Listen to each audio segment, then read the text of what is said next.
Buenos días, mi nombre es Desiree Llama y vengo representando el Laboratorio de Emociones y el trabajo que se llama el impacto de la inteligencia emocional basada en medidas de rendimiento en el bienestar subjetivo en agresores de acoso y ciberacoso, concretamente en la adolescencia. La adolescencia es un periodo crítico del desarrollo muy importante a la hora de establecer las bases de la personalidad del individuo y además es una etapa en la que ocurren muchísimos cambios a nivel fisiológico, psicológico y social. Por lo tanto, se convierte en una etapa a la que prestar atención encarecidamente. Además, en España, precisamente, se sabe que la mayor causa de muerte por no causas de enfermedades de salud física, nos encontramos con el suicidio, ¿no? Desde la pandemia el suicidio en adolescentes ha ido increciendo. Y hay bastantes factores asociados al suicidio, ¿no? Por ejemplo, el acoso y el ciberacoso. Además que el propio acoso y ciberacoso son ya de por sí problemas crecientes que van afectando la salud mental de los adolescentes e impactando en su bienestar subjetivo, ¿no? En cómo se perciben de felices, de satisfechos con su vida. Y tanto es así que hay muchísimas intervenciones, ¿no? Que se ponen en marcha, como la última de Colacao, etcétera, para paliar este problema que está preocupando mucho a nivel social, ¿no? Porque el coste es altísimo. Relativamente, para el acoso y el ciberacoso pueden existir muchos factores protectores, ¿no? Desde la resiliencia, o hacer deporte, etcétera, etcétera. Pero uno de ellos es la inteligencia emocional, ¿no? Sabemos que la inteligencia emocional puede actuar como un factor protector del acoso y el ciberacoso, ayudando a los adolescentes a manejar las situaciones difíciles que viven en el entorno y de alguna manera esperando, ¿no?, que esto impacte en su bienestar subjetivo.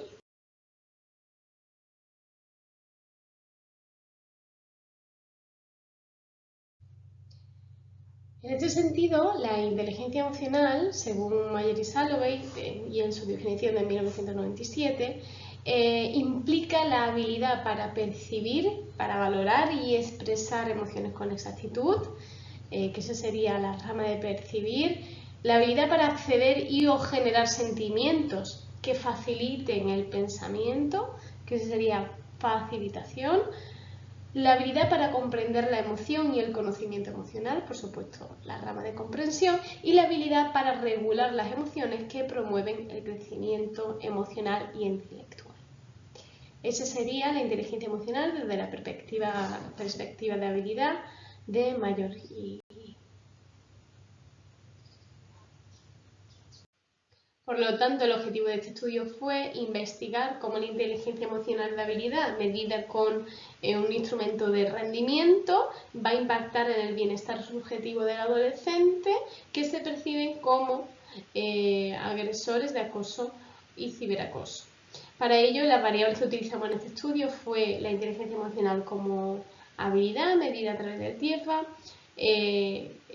las variables de acoso y ciberacoso, que daban perfiles de víctimas y agresores, y en este caso evaluamos los agresores, el afecto positivo y negativo, siendo el afecto positivo la cantidad, la intensidad de emociones agradables que la persona está experimentando en un periodo de un mes, y el afecto negativo es intensidad de emociones desagradables.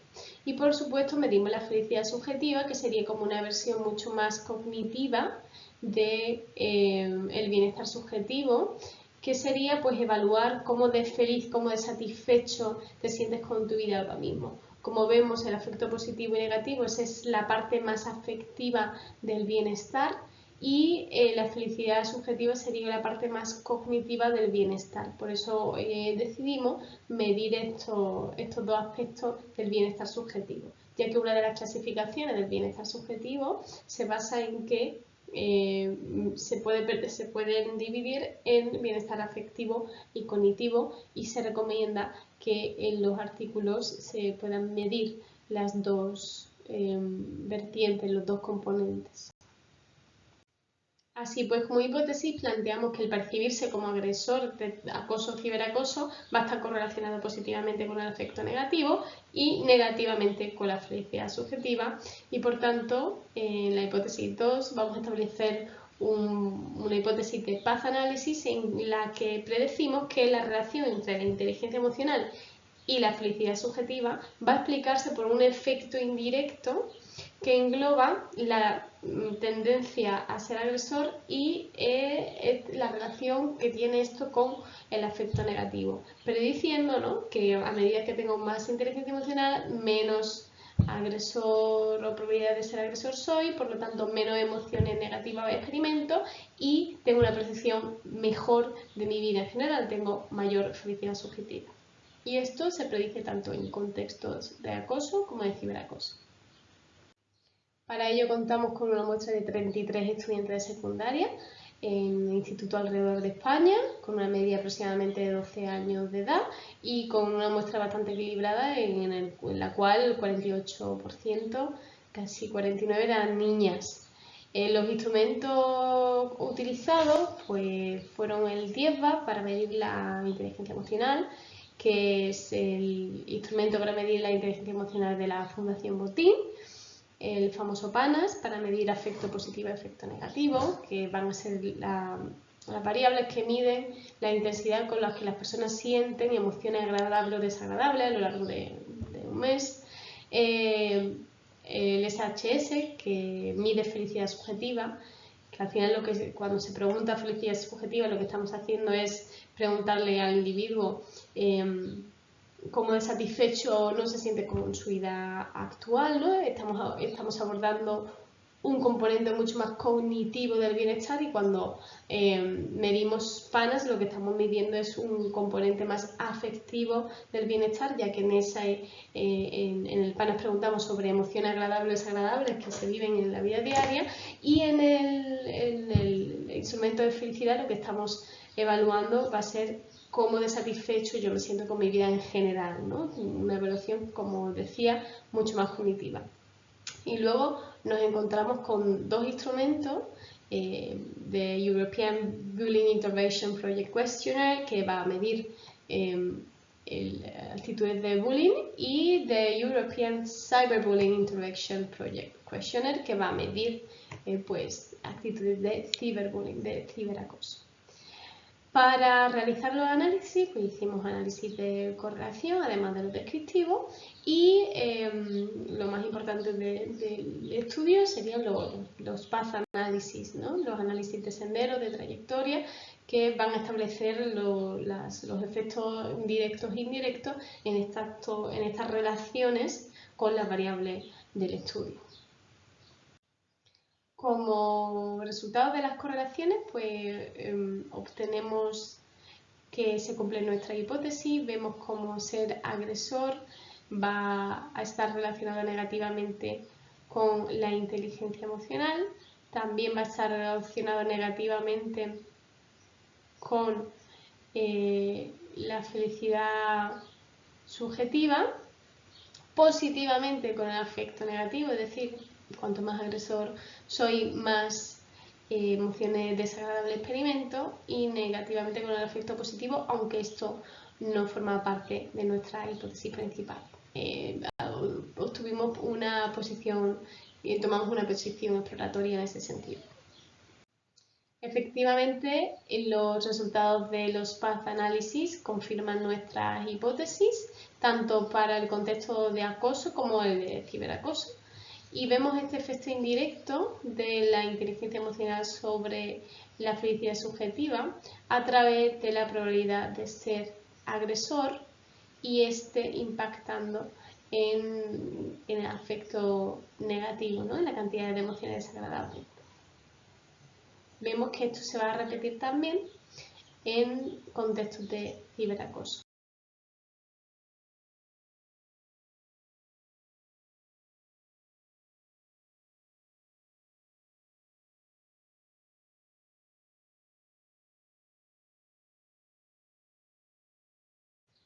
Como decía, vemos que tanto en el contexto del ciberbullying se repite este efecto indirecto de la inteligencia emocional en el bienestar, ¿no? Es subjetivo, concretamente la felicidad, a través de la probabilidad de ser acosador en ciberbullying y cómo este impacta en el afecto negativo del adolescente.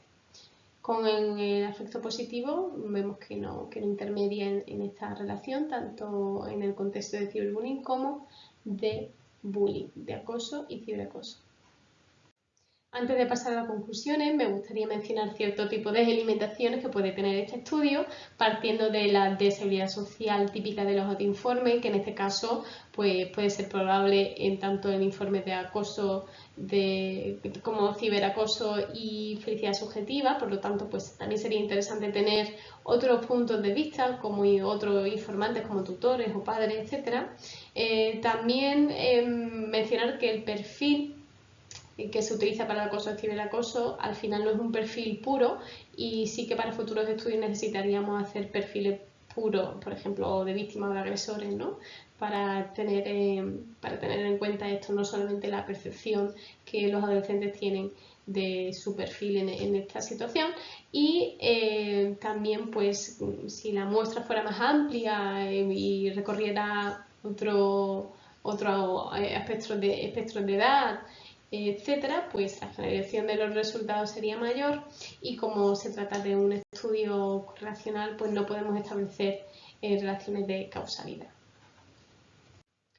Por tanto, como conclusión, como discusión, vemos que las habilidades emocionales actúan como un factor protector para los adolescentes, que se van a percibir como agresores tanto en contexto de acoso y ciberacoso, y esto va a reducir la probabilidad de involucrarse en esas situaciones, disminuyendo así la cantidad de emociones desagradables que van sintiendo y facilitando que se perciban como más felices. Por lo tanto, el entrenamiento de inteligencia emocional puede ayudar al adolescente a manejar estas emociones negativas y mejorar su mecanismo de afrontamiento en situaciones de violencia, como es en este caso, y así que desde aquí hacemos un llamado para promover la educación en inteligencia emocional, de tal manera que los adolescentes puedan gestionar de manera saludable pues, sus emociones, y de esta manera encontrar una forma más, ¿no? de mejorar el bienestar del adolescente que se involucran en estas situaciones de acoso, o incluso poder prevenirlas. Muchísimas gracias por escucharme y espero que os haya gustado.